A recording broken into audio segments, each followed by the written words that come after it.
அப்பா, என் பிள்ளைகள் கஷ்டப்படுறதெல்லாம் போதும். என் கண்ணீர் அவங்க சமூகத்துல என் சமூகத்துல எட்டி வந்துருச்சு, அதனால நீ உடனே போய் கூப்பிட்டுட்டு வா அப்படின்னு சொன்னா, மறுபடியும் ஏசப்பா சொல்றாராம், இல்லவே இல்ல ஆண்டவரே, நான் இப்ப போனா ரொம்ப கொஞ்சம் பேர் தான் கூட்டு வர முடியும், ரொம்ப கொஞ்சம் பேர் தான் ஆயத்தமா இருக்கிறாங்க என் வருகைக்காக.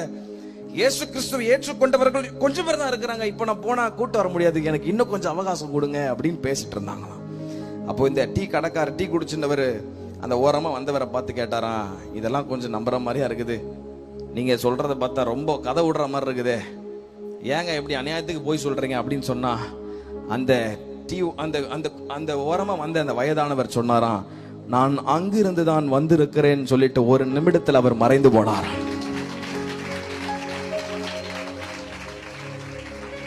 இது எந்த அளவுக்கு உண்மையா பொய்யான்னு எனக்கு தெரியல, ஆனா எனக்கு ஒண்ணு தெரியும், போறேன்னு சொன்னவர் மறுபடியும் சீக்கிரத்துல திரும்பி வர போகிறார்.